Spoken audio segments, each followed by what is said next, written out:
Kisah Nabi Ismail alaihi salam tak lepas dari permintaan sang ayah, Nabi Ibrahim alaihi salam kepada Allah subhanahu wa ta'ala. Nabi Ibrahim dan istrinya, Siti Sarah yang telah berusia tua menginginkan seorang anak. Namun, Siti Sarah tahu jika dirinya tidak akan bisa memberikan Nabi Ibrahim seorang anak karena dia mandul. Sehingga, Siti Sarah menawarkan budaknya, yakni Siti Hajar untuk diperistri oleh Nabi Ibrahim. Kendati demikian, Nabi Ibrahim tak lantas langsung menikahi Siti Hajar. Ia bertanya terlebih dahulu kepada Siti Hajar, apakah dia mau diperistri olehnya. Siti Hajar pun mengiyakan permintaan dari Nabi Ibrahim dan Siti Sarah.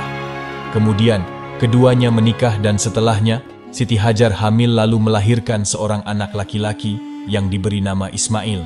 Kisah Nabi Ismail ini pun dituliskan dalam Al-Quran surat Maryam ayat 54. Dan ceritakanlah hai Muhammad kepada mereka, kisah Ismail yang tersebut di dalam Al-Quran. Sesungguhnya ia adalah seorang yang benar janjinya, dan dia adalah seorang Rasul dan Nabi. Kelahiran Nabi Ismail disambut gembira oleh Nabi Ibrahim bersama dua istrinya tersebut. Dalam beberapa riwayat menyebutkan bahwa usia Nabi Ibrahim saat mendapatkan seorang anak adalah sekitar 86 tahun. Meskipun bahagia atas kelahiran Nabi Ismail, namun Siti Sarah merasa cemburu dengan Siti Hajar. Siti Sarah pun menceritakan rasa cemburunya kepada Nabi Ibrahim dan meminta sang suami untuk membawa pergi Siti Hajar agar tidak lagi serumah dengannya. Allah subhanahu wa ta'ala pun memerintahkan Nabi Ibrahim untuk membawa Siti Hajar dan Nabi Ismail ke sebuah padang pasir tandus yang sunyi, yang kini dikenal sebagai kota Mekkah. Saat itu, kota Mekkah tidak ubahnya seperti kota mati. Tak ada yang bermukim di sana, sehingga kedatangan Siti Hajar dan Nabi Ismail menjadi orang pertama yang tinggal di tanah tersebut kala itu. Setibanya di Mekkah, Nabi Ibrahim tidak berlama-lama dan bergegas kembali pulang ke Syam. Melihat sang suami ingin pergi meninggalkannya, Siti Hajar merasa ketakutan. Ia pun bertanya kepada Nabi Ibrahim, "Wahai suamiku, kemana kamu akan pergi? Apakah kamu akan meninggalkan kami di sebuah lembah yang tidak ada siapa-siapa dan tidak ada apa-apa di sini?" Mendengar pertanyaan dari Siti Hajar, Nabi Ibrahim menjawabnya, "Takutlah kepada Tuhan yang telah memutuskan kehendaknya. Percaya pada kekuasaan dan rahmatnya. Dia memerintahkanku untuk membawamu ke sini. Dialah yang memberikan keamanan pada tempat yang ditinggalkan ini.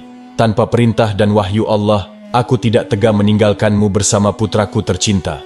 Percayalah, wahai Hajar, bahwa Allah tidak akan meninggalkan kalian berdua tanpa perlindungannya.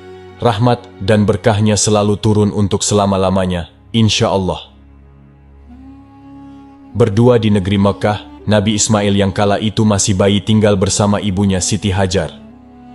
Pada saat itu, Nabi Ismail menangis karena kehausan.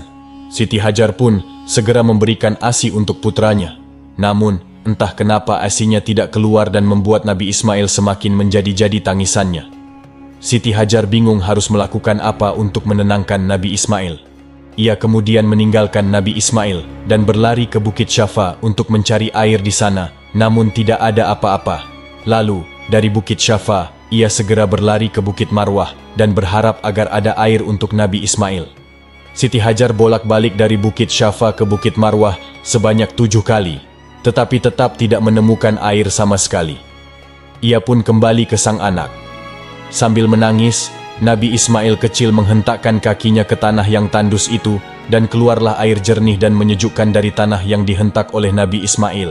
Siti Hajar yang bahagia melihat adanya air, kemudian berseru, "Zam-zam," yang mempunyai arti berkumpul.